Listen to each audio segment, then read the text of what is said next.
Trip. Sameer और उसके दोस्तों को हर यंगस्टर की तरह ट्रैवल करने का बहुत शौक था और उस साल समीर ने अपने दोस्तों के साथ नैनीताल जाने का प्लान बनाया था। उसके दोस्त रवि और नवीन दोनों ने अपनी बाइक निकाली और वो तीनों चल पड़े नैनीताल की रोड ट्रिप पर। और वो रोड ट्रिप उन्हें कितना बदलने वाली थी ये किसी को भी नहीं पता था। प्लान बनाने वाले समीर को ना ही शैतान में और ना ही भगवान में जरा सा भी भरोसा था, पर इस ट्रिप पर उसके सारे बिलीव्स बदलने वाले थे। समीर और उसके दोस्त ट्रिप के दूसरे दिन ही कहीं बाहर घूमकर अपने होटल वापस जा रहे थे, पर रास्ते में उन्होंने खुद को नैनीताल से करीब 3 किलोमीटर दूर बोवाली रोड पर पाया।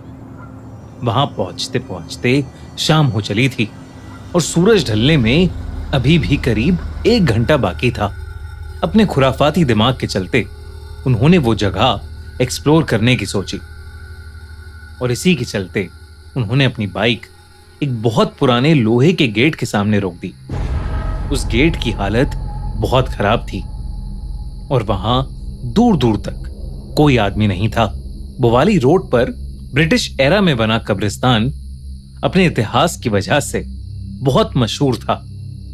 कहा जाता था कि यहां एक लैंडस्लाइड का हादसा हुआ था जिसमें करीब 150 लोगों की मौत हो गई थी। तब से यह जगह नैनीताल की सबसे हॉन्टेड जगह मानी जाती है। पर समीर और उसके दोस्त इन कहानियों को सुनने के बाद भी उस जगह को एक्सप्लोर करने के लिए अपनी बाइक से उतर गए और कब्रिस्तान के अंदर बिना कुछ सोचे चलने लगे। उन तीनों में से बस रवि ने इस कब्रिस्तान के बारे में कुछ पढ़ा हुआ था। जैसे ही उसने बाकी दोनों को उस कब्रिस्तान के किस्सों के बारे में बताया, वैसे ही उसके दोनों दोस्त उस कब्रिस्तान को देखने के लिए और भी ज्यादा एक्साइटेड हो गए। अगले ही पल सब अपना दिमाग वहां के मिस्ट्रीज को सुलझाने में दौड़ाने लगे। वो बहुत जोर जोर से बोलने लगे और बेपरवाह होकर वहां रखी चीजों को हाथ लगाने लगे। वो मरे हुए लोगों का मजाक उड़ाने लगे। समीर और उसके दोस्त कब्रिस्तान के अंदर अपनी सेल्फीज लेने लगे और मस्ती मस्ती में वो लोग उस जगह का मजाक उड़ाने लगे।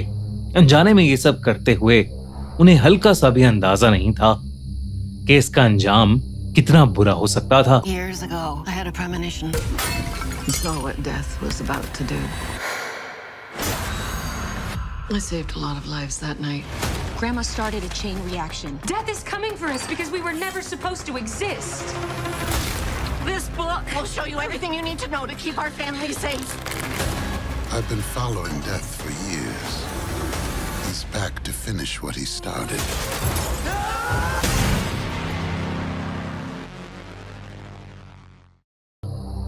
एक आधा घंटा उस कब्रिस्तान में बिताकर तीनों ने वापस अपने होटल जाने का डिसाइड किया। वो अपनी बाइक स्टार्ट करके वापस रोड पर निकल पड़े कि तभी उन्हें पहली बार कुछ अजीब लगा।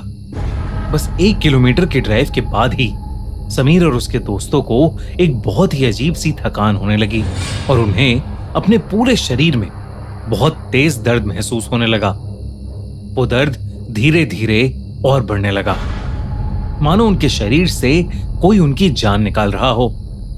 वो तीनों दर्द सहते सहते किसी तरह रोड पर अपनी आंखें टिकाए बस होटल की तरफ अपनी बाइक चला रहे थे। पर होटल रूम पहुंचते ही सबका सर जोर से घूमने लगा।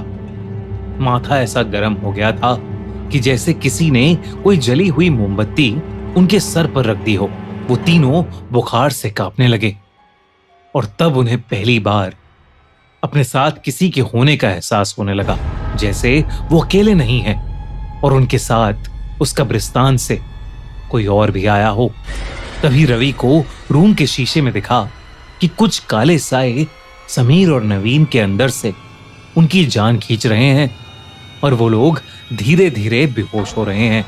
लेकिन इससे पहले रवि कुछ कर पाता, उसे चक्कर आने लगे और वो भी बेहोश हो गया। कुछ देर बाद समीर की आंख खुली तो वो और उसके दोनों दोस्त उसी कब्रिस्तान में थे। वो तीनों वहां से बाहर निकलने का रास्ता ढूंढ रहे थे, लेकिन बहुत देर तक भटकने के बाद भी तीनों को बाहर का रास्ता नहीं मिल रहा था। वो उसी कब्रिस्तान में कैद हो चुके थे। रात के अंधेरे में गलती से समीर ने अपना पैर एक कब्र पर रख दिया। उसने नीचे देखा तो वहां नवीन का नाम लिखा था। उसी के बगल में एक और कब्र थी, उस पर रवि का नाम था। जब उसने ध्यान से देखा तो तीसरी कब्र पर समीर, उसका खुद का नाम लिखा था। ये देखकर उसका दिल जोर से धड़कने लगा। तभी समीर के पैरों पर कुछ लुढ़कता हुआ आकर लगा। जब समीर ने देखा तो वो रवि का कटा हुआ सर था। समीर की आंखें फटी की फटी रह गईं। उसने चिल्लाते हुए जैसे ही अपने दोस्त नवीन की ओर मुड़कर देखा तो नवीन की आंखें काली पड़ चुकी थीं और वो समीर को गर्दन टेढ़ी करके घूरने लगा। इससे पहले समीर कुछ कर पाता, नवीन ने उसकी गर्दन पकड़कर उसे हवा में उठा लिया। समीर दर्द से छटपटाने लगा कि तभी रवि ने उसे बेहोशी की हालत से उठाया। वो तीनों अभी भी उसी होटल रूम में थे और जो समीर ने देखा वो एक सपना था। जब समीर ने अपना सपना नवीन और रवि को बताया तो उन दोनों ने जो कहा उसे सुनकर तीनों का दिल दहल उठा। रवि और नवीन ने समीर को बताया कि उन्होंने भी हूबहू वैसा ही सपना देखा है जैसा समीर ने देखा है। खौफ से कांपते हुए वो तीनों रिसेप्शन की तरफ भागे। रिसेप्शन पर खड़ा वेटर अजय वहीं का रहने वाला एक पहाड़ी आदमी था। वो वहां के भूत प्रेत के किस्सों से काफी वाकिफ था। समीर से बात करने पर उसे इस बात का यकीन हो गया था कि उन लड़कों ने अनजाने में उस भूतिया कब्रिस्तान की आत्माओं को नाराज कर दिया है और अब हर जगह वो आत्माएं उन तीनों का पीछा करती रहेंगी। अजय नैनीताल की पहाड़ी प्रथा बचपन से सीखता हुआ बड़ा हुआ था। वो उन्हें वापस उनके रूम के अंदर ले गया। उसने तीनों लड़कों को एक सर्कल में बिठाया और उसके पीछे पीछे मंत्र रिपीट करने को बोला। उसने उनसे कहा कि चाहे उन्हें कुछ भी दिखे, उन्हें मंत्र पढ़ते रहना है। अजय ने अपनी आंखें बंद की और आत्माओं से माफी मांगने लगा, जिसको तीनों दोहराने लगे।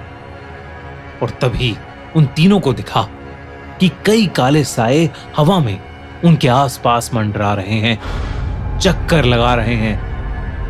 यह दृश्य देखकर तीनों का दिल दहल गया, लेकिन फिर भी वो मंत्र पढ़ते रहे और फिर कुछ ही देर में वो साए वहां से गायब हो गए। अजय ने उन्हें कहा कि अब उस कब्रिस्तान की आत्माओं ने उन्हें माफ कर दिया है और उनका पीछा छोड़ दिया है। उस पूजा के तुरंत बाद ही उन तीनों का शरीर तपना बंद हो गया और अगले दिन सोकर उठने के बाद मानो समीर और उसके दोस्तों को ऐसा लग रहा था जैसे पिछली रात उनको कुछ हुआ ही नहीं था। उनका दर्द, बुखार और चक्कर कभी था ही नहीं। कुछ बचा था तो बस वो भयानक एक्सपीरियंस। उस रात को तो वो कभी नहीं भूल सकते, लेकिन उन्होंने डिसाइड किया कि वो फिर कभी ऐसे लापरवाह नहीं होंगे और फिर कभी किसी कब्रिस्तान में भूल के भी कदम नहीं रखेंगे। दोस्तों, इस वीक थिएटर में रिलीज हो रही है फाइनल डेस्टिनेशन ब्लड लाइन्स, जो कि एक बहुत ही थ्रिलिंग सुपरनैचुरल हॉरर फिल्म है। 15 मई से थिएटर्स में। इस मूवी का बिग स्क्रीन एक्सपीरियंस बिल्कुल भी मिस आउट मत करना। अगर आपको ये वीडियो अच्छी लगी तो हमारा चैनल खूनी मंडे सब्सक्राइब करना बिल्कुल मत भूलना।